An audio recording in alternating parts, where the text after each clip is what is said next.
So I started reading the 40 short stories. I realized that we need to have a view of the grotesque and the gruesome, and maybe a more weirdity or oddity kind of views on human beings. We tend to think that people are normal, and the faces they show that's not ugly, wimpy, dirty, gruesome, or anything is a human being, right? We think that's normal. But in us, I'm starting to see that in us there's all these things grounded that's showing off as a normal thing, as a normal person. Why I came to that was I was with Leonardo last night, and I realized in our a little bit of a sexual encounter that I had like a sort of like a sticky, sort of passionate sexuality that I did not want to admit was inside me. I always avoided it, and I never thought I never thought I had it in me, and I started seeing some of it in myself. And then today I looked at my mom and dad, and I was thinking, you know, they're oddly right but wrong at the same time. And dad, God was telling me about how dad was a little bit not on my side. I mean, he was loving and all, but like he was loving and he was love and he was good, but still he was not good at the same time.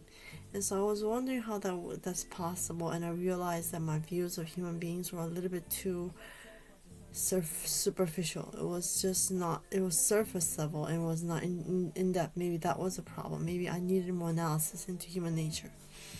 And to do that, I need to admit that people are more gruesome. People have gruesome sides. People have grotesque sides. People have wimpy sides. People have weird sides. People have odd sides. Like, it's just part of being a human being, and that's a makeup of a human being.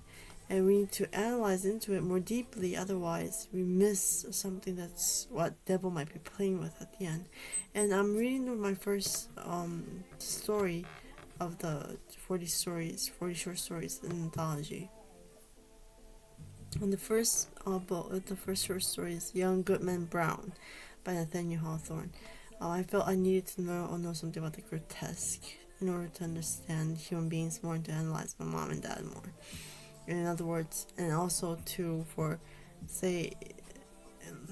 think it will come to marriage in order for Leo's and my marriage to work, and like this love to work, not marriage, let's say this love to work, and for Matt and Young's love to work at the end, to some extent, let's say all the way, we need to analyze this and really fight the evil for evil, because say your prayers and you'll be alright. No, that's an old story. I mean, you know that it's true. It's true. God does protect you, but sometimes saying prayers is not enough. You got to do more than just say prayers. And God does say labor is prayer. God does say fighting, like all these, like, maybe sometimes you need to cheat to do the right thing. If you know what to do, if you know what should be done, then sometimes it must be God at all costs. Maybe that's what it means. Though it must be done in love. That's final line. If you do more than, if it's not love, if it's hate, then it's gonna be devil's gonna be getting onto it. So it has to be whatever it is that you do, but maybe it has an underline in it. Believing is not just about believing. Like, say, I believe that's the lamp. Okay, that lamp is a lamp. So I believe that's a lamp. That's believing that's a lamp. But do I really believe that it's going to light up? Do I really believe that it's going to function as a lamp? Do I really believe that it has a power source that makes it function as a lamp? Do I believe all those things? Do I use it as a lamp? Now, all these things maybe go into the meaning of believe. And when we say we believe God, we believe in Jesus, we do not simply mean Jesus is God. So we believe Jesus is God, like, it's like just like a formula or something, like Jesus is God. We just don't believe that. That's not maybe belief. Maybe believing is all the functions of Jesus, all the life that he has led and all that, and what he does in this actual life right now. Maybe that's believing.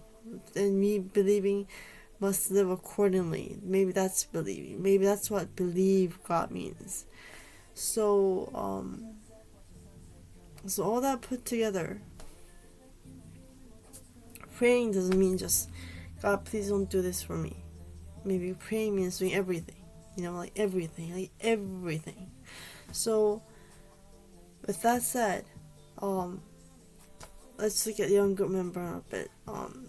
This is a fearful scenes, and it implies some really fearful lives by people who are deemed to be pious and good.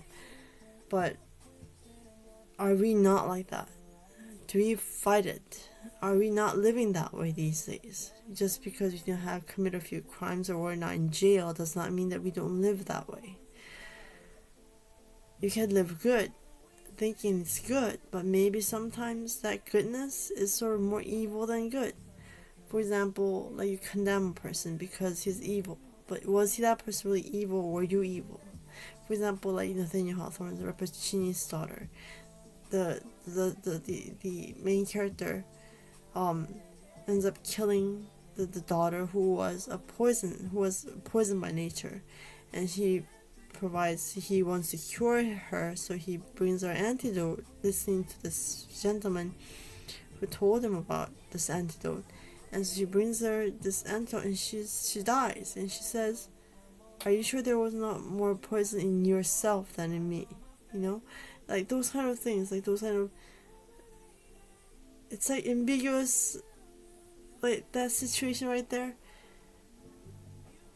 We want to know what it is. Okay, we want to know what it is. What's the real situation? We need to see from God's point of view. We need God's point of view, otherwise we can't fight this, because God's love, and He knows everything, and He's almighty, and He understands everything about life, and He understands us, and so He knows that we cannot make it. Even if He does everything for us, we need to do it ourselves. So He lets us do it ourselves. He lets the world be.